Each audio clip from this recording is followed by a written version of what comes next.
Bro, this week has been hard. My energy levels are so low. I'm stuck in a phase of freaking bed rotting. All I did today was nap on the couch with my kitten. Say hi to Short Rib, everybody. I haven't been able to go to the gym the past couple of days. My poor ankle and foot have been wrapped. Definitely did not make it better by dancing God's Menu yesterday. I spent a lot of time on social media this week reading the work of my writer friends, looking at fitness content creators, and feeling like I'm never going to amount to anything. So that's been fun. All this to say, I'm human. This is an idea I've been sitting on for a while to start this channel, and I thought not only could this be helpful to other people, there's no way I'm the only one who's feeling this way, but it can also help me and remind me that it's not too late to achieve things as well. So let's work together on recommitting to our goals. Does that sound fucking lame? Sorry. So here are 5 ways that we can recommit to our New Year's resolutions and how I'll be putting some of these into place so I can stop feeling like a lazy piece of shit. April is not too late to do so. Do not let society tell you otherwise. The first and probably most important piece of advice is to tap into your community. Firstly, make sure you are surrounding yourself with like-minded individuals because you are an amalgamation of the people you spend your time with. That doesn't necessarily mean you all have all the same goals, but it's important that everyone you surround yourself with is a positive force in your life. I did successfully implement this myself recently. One of my goals for the year was to send a V3, it's a bouldering term for finishing a level 3 climb. I was really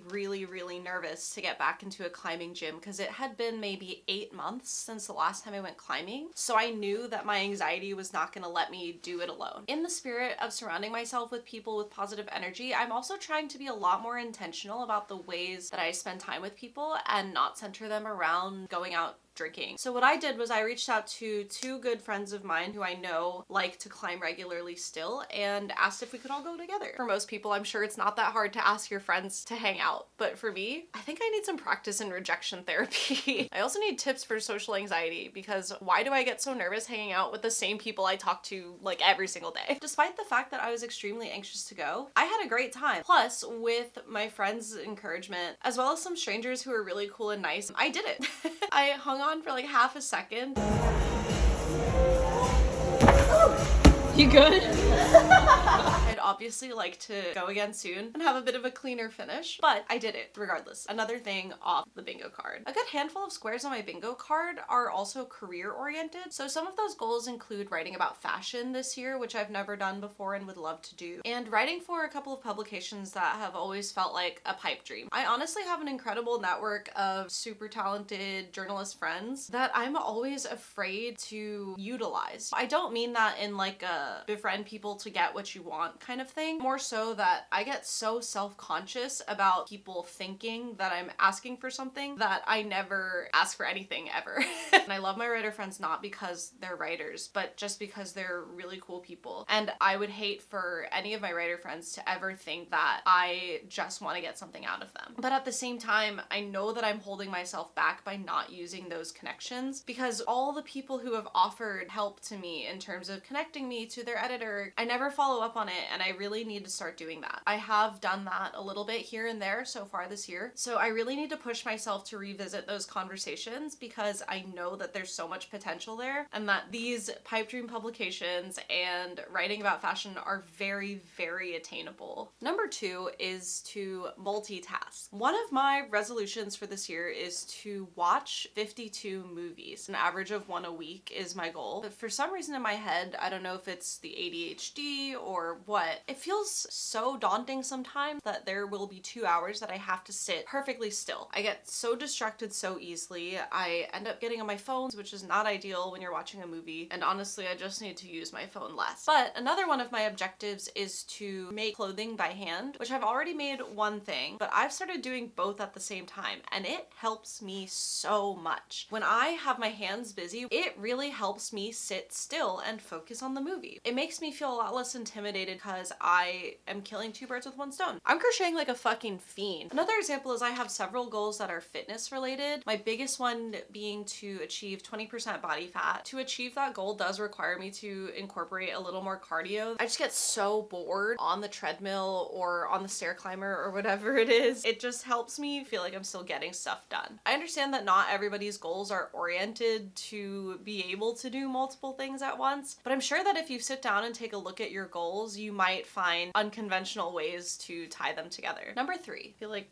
Dr. Evil right now. Number 3 is to take things one step at a time. For example, one of my goals is to do a pull-up. And even though I've been lifting weights for quite a while, sometimes it feels like this is a goal that I'm never going to achieve. Doing a pull-up is a lot harder than you think. For my back day, I do assisted pull-ups. I've started challenging myself to go lower and lower every single week. Progressive overload, as they say. And especially with fitness, I think it's so easy to get into your head, but your body can always do a lot more than you think, which I've been learning now that I'm able to do 3 sets of 6 at 30 pounds, all because I've been doing it incrementally. A lot of my goals are also oriented around creativity. One of them is to fill up a sketchbook, which I have not done maybe since I was a child. Looking at an empty sketchbook, so scary. But in theory, if I break it down the same way I'm trying to average out 1 movie a week, if I just paint 1 time a week, I could get that done in no time. In a broader sense, when you take things one step at a time, it also allows you to focus on and embrace the process. At the end of the day, it's not entirely about checking something off a list. It's about the habits and the shifts in your mindset and the growth that happens when you put work into achieving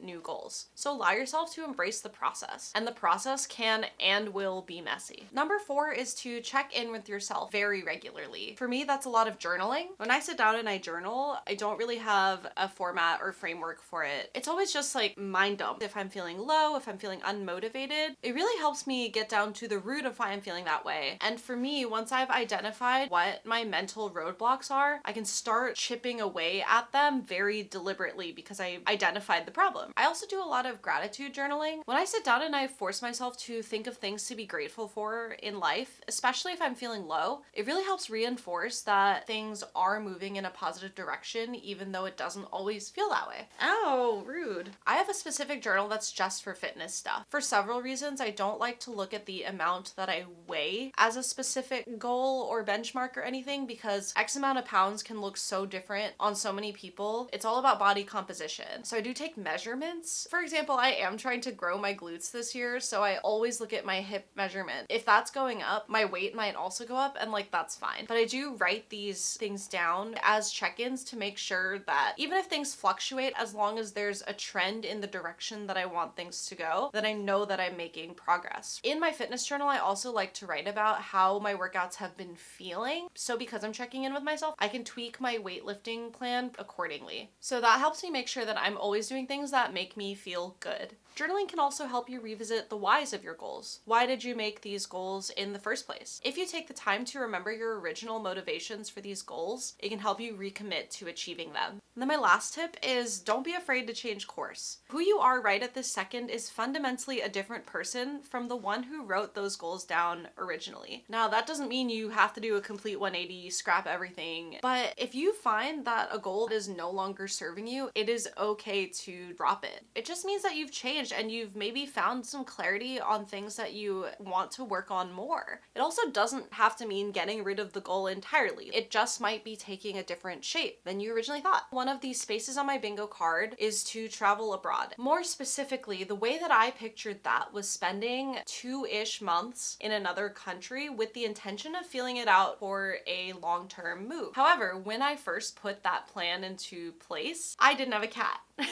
I acquired this kitten by accident, and that could be a whole separate video where I tell that story. I would not change that for the world. She is the love of my life, and my top priority right now is to make sure that she is happy and healthy. So living somewhere else for 2 months this year is not necessarily the most feasible plan anymore, and that's okay. I do not look at getting a cat and changing those plans as a negative at all. And that also doesn't mean I can't still travel abroad. I'm still trying to decide if I want to go to Paris or if I want to go to Seoul. So I still have full intentions of going abroad this year, just not for 2 months.